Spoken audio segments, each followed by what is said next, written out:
Listen, Or don't. doesn't bother me. Colorado Springs may not be what you think it is, or it may be more than you think it is. Not? Am is our was word.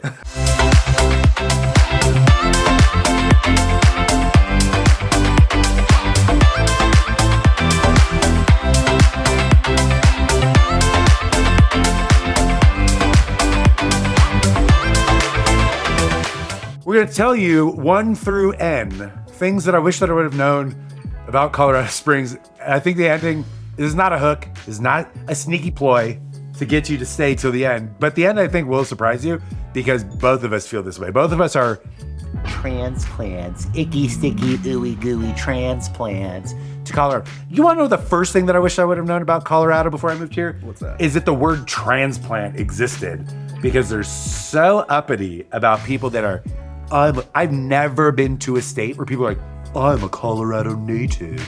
Like, shut up. It's definitely a point of pride. It actually annoys me because I'm not a Colorado. Have you ever had anybody be rude to you because you're not from Colorado?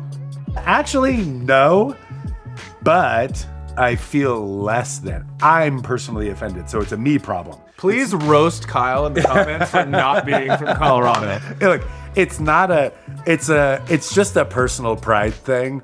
And I feel this is a me problem. This is not a people from Colorado. But it is like so many people. It's a little Texan too.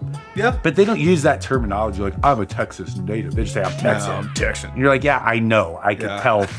I could tell from the sticker on your truck. Thank you. But in Colorado, it is a big deal. And I think Montana's probably, maybe a lot of the Western states are like that. I think Montana, Colorado, those are really the only two that I can think of though, where people are like, I'm a native, or you're a transplant, and your transplants are ruining all of our stuff. But I didn't ruin it because I'm a gem. And look, I've assimilated. Yes, we've both the hair. We've both assimilated. Oh yeah, I wear flannels during the winter. I'm very cold. And the I drive summer. a 4Runner too. That's pretty Colorado. Yeah, that is super Colorado. 4Runners, Subarus. Okay, so let's talk about that. Weather actually was surprising to me because I have lived in a town very similar to Colorado Springs, Provo. Provo is very similar to Colorado Springs, and so I was like, oh, climate would be like the exact same. But it snows a lot in Provo.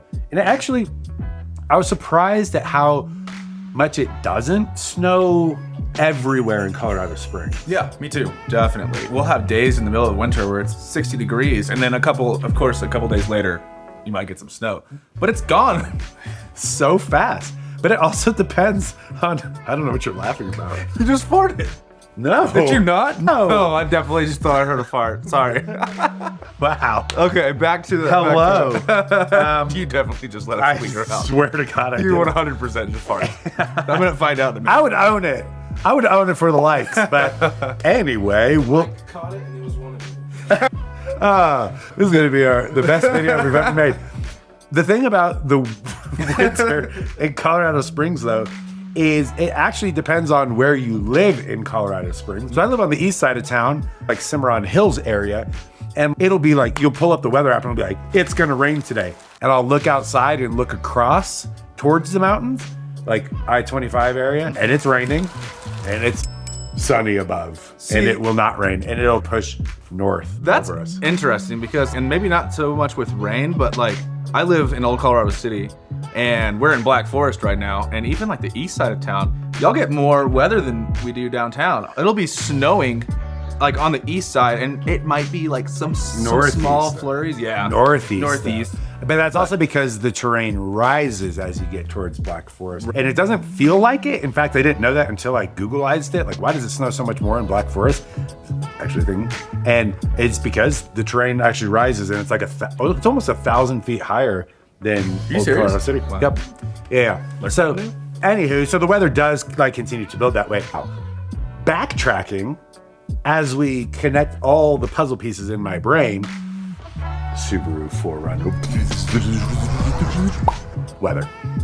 You do want all-wheel drive. Yeah. Or four-wheel drive here, though. That is still a thing. Did I know that before moving here? Yes, because I lived in Provo, Utah before, and I thought that it was going to be similar, so I had expectations. But if you are not from here, and you've never lived in a mountainous place and you want to be able to enjoy Colorado for what it is, you definitely are going to need an all-wheel drive at least. It doesn't have to be four-wheel drive, but all-wheel drive or four-wheel drive vehicle. Yeah. For shitty. Oh yeah, big time. And a lot of people, what they'll do on that note is they'll have winter tires. So they change them out in the springtime or fall, and don't necessarily need it, but if you gotta have some kind of preventative measure for that, whether it's all-wheel drive or snow tires. Or all-weather tires. Yeah. For most of Colorado, I think, at least for if you're not always going into the mountain. And also really surprised, it wasn't something I noticed until I noticed it. Now I notice it all the time. How many times can I say notice in one sentence? But it is sunny here 300 days a year. Yeah. And it was funny because I was having a conversation with somebody recently that was from a place not as sunny. Oh, it was my sister. I was trying to remember who it was. She's like, I don't know. I really love the sun. And I was like, go to Colorado Springs. Yeah. It's sunny 300 days a year here. It's wonderful. It's the exact opposite problem of the Pacific Northwest. Oh, yeah. For example. Or England. I've never been to England. Me either. Yeah. Anywho, so that's a big one. And speaking of the mountains, by the way, because we were talking about this, does everybody ski and snowboard here? Basically. But it was a little bit surprising to me that the resorts are not as close as I thought that they were going to be. Yep. I thought that they were just going to be like a punchy little hour to get there. Oh, yeah. But really, all like the main resorts from Colorado Springs, it's still a healthy 2.5 hour drive. On a good day. On a good day. A good day. If you leave early and you beat traffic. Yeah. It's taken me 4 hours to get to Breckenridge before, and that was partially my own fault, but yeah, 4 hours. And then it also took 4 hours getting back because I was stupid and got on 70. So if you are planning on going out to the mountains and you are looking at moving here, you absolutely need to check road closures because it happens all the time. You were talking about an app to do that. Oh yeah, it's like CO Trips. CO Trips. CO Trips. CO for Colorado, not Yes. carbon monoxide. Oh yes, nice. Got to make the Important clarification. distinction. Important distinction. Yeah, but that being said, in between those areas, there's a lot of backcountry skiing and snowboarding that you can without dying. So make sure that you check the Avalanche websites and stuff like that. Know what you're doing. But there is a little secret. Oh yes, it's a very tiny hidden secret. It's not really a big secret. There's a lot of people that know about it. And honestly, this is what I'm thinking about doing next year because that drive to Summit County, especially if you're doing a day trip, just takes it out of you. But Monarch Mountain, just around Salida, it's a super easy drive. Actually, really pretty too. You're driving along the Arkansas River. And Salida, you can stay at a motel there for under $100 a night. Not after everybody sees this video and goes. That's true. But the passes there are a lot cheaper. It's a private resort, so it's not as crowded as all the Vail resorts that are just obscene lines.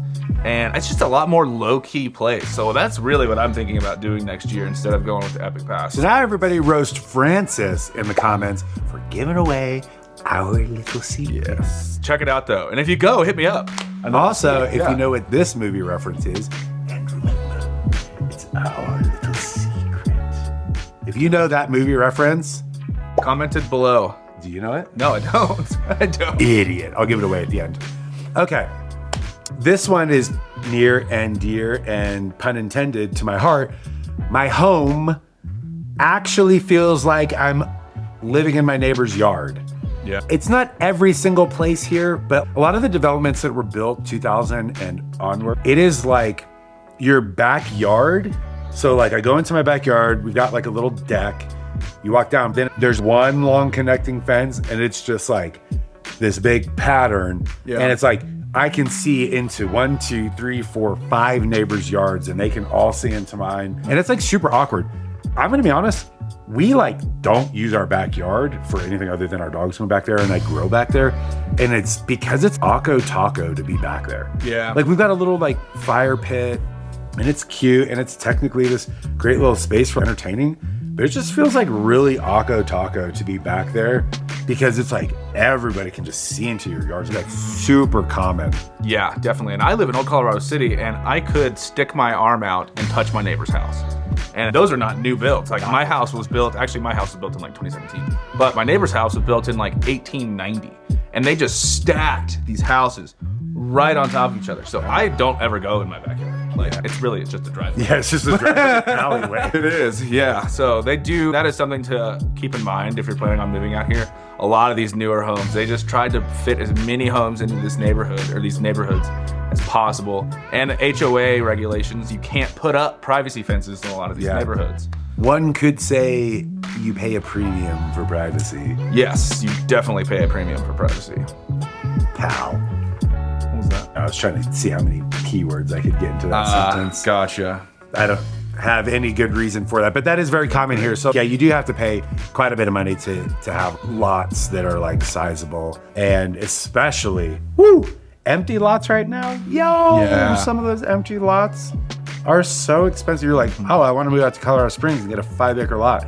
Okay, here's $250,000 for an empty, undeveloped lot. That's actually absurd. Yeah, honestly, Chris was just talking about this downstairs, and so he's got some vacant lots next to him, and somebody's trying to sell it for $450,000 for a 5-acre lot. Cash money. Yeah, and then you got to build on top of that. So definitely, you pay a premium for privacy out here. Okay, and then I think the last big one is entertainment. Can you be more specific about what you mean with entertainment? Because there's a lot of entertaining things to do here. I will be honest, I think that this is more your niche. You're a little bit more dialed into this.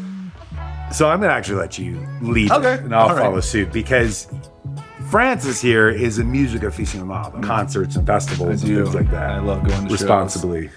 Yes, always responsibly. Yeah, the entertainment here is getting better. Don't get me wrong. They're building a massive amphitheater on the north end of town. I think that's going to draw in a lot of awesome artists. Yeah, they turned the Switchback Stadium into. They have like country. Not the artist Switchback, by the way.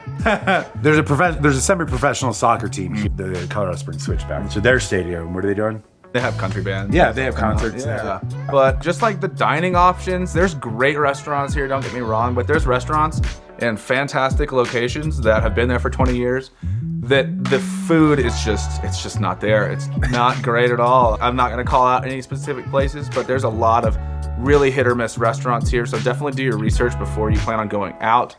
Or just honestly hit us up. I'm happy to give you our restaurant recommendations.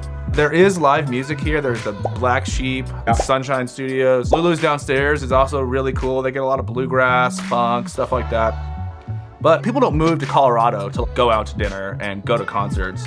They move out here for the outdoor entertainment. Yeah. So Colorado Springs has gotten a lot better recently, but it's still picking up pace. We've got some new restaurants in town. They've got a couple different establishments around, and they've recently changed some restaurants, and it's really cool. There is that out here, but you really got to do some research before. Don't just take somebody's recommendation, because I have done that before and it doesn't always work out that well. The breweries here, I will say, for the most part, are pretty damn good. Yeah, we've got some good ones. Yeah, Cerberus, if you're looking for dining and some awesome beer and like a nice patio, that's probably one of my favorite spots. I'm biased, it's in Old Colorado City, so I love it out there. Actually, if you would like, because this would have been helpful for me when I moved up here, we spent some time and we put together a full up relocation package. And it's just like some of our favorite places to eat, dine, go out. And truthfully, whether you're relocating here permanently or you're just coming to visit, I think it'd be a valuable resource for you anyway. So if that is something that you want, hit us up in the email and we'd happily send that over to you. It's a cool little, I think it's like a PDF document, whatever. And we don't get anything for it. It's totally free. We've been here long enough that we've sorted through, because we're obviously trying to find the best stuff. And then the other guys on the team, they've been here actually a lot longer than we have. We've even taken some of their recommendations and verified that they were legit. Anyway, but here's the ultimate thing that I wish that I would have known about Colorado, because it sounds like we're saying all these bad things, but it was funny because the ultimate thing that I wish I would have known about Colorado Springs was how awesome it is. Yeah. I freaking love Colorado Springs. We're like, oh, the weather. Oh, it's brown. I'm like, from where I moved here from, this place is glorious. Over the summer, last summer, I think the hottest day was 97 degrees. And it was there once. Mostly, it was 90 to 93. It was great. Yeah. Wintertime, it was awesome. It snowed a ton this year. It was beautiful. I loved it. It was we have to schedule downtime. We have so much to do, so many activities and things going on in Colorado as a whole that are accessible from this little pocket, that it's we have to schedule time to not do things. The only thing that sucks is that diesel costs more here. Yeah. That's really the only thing that sucks. Yeah, coming from Texas, the gas prices definitely hit gas the wallet prices a suck. little harder. But like there. the truth of the matter is, what I wish I would have known about Colorado Springs before moving here is how freaking awesome it is, because I would have moved here sooner. Yeah, we were literally looking up like things people don't like about Colorado Springs. And I love all of I love all those things. Like it's the benefits outweigh the cons so much here. It's such a cool place. It really is. And we've got space. For other state, their natives are like, don't come here, we're full. We'd love to have you. Yeah. And if you would like to come out here and have the best time in Colorado, let us know. We'll send you that little reload packet. We'd love to grab a beer with you or another tasty treat while you're here. Let us know. Yeah. And we'll be happy to host you here in our beautiful city and show you around and make sure that you also have a great time here. And eventually, you'll just want to live here. It's just how it always happens. Yeah. See you guys. Peace.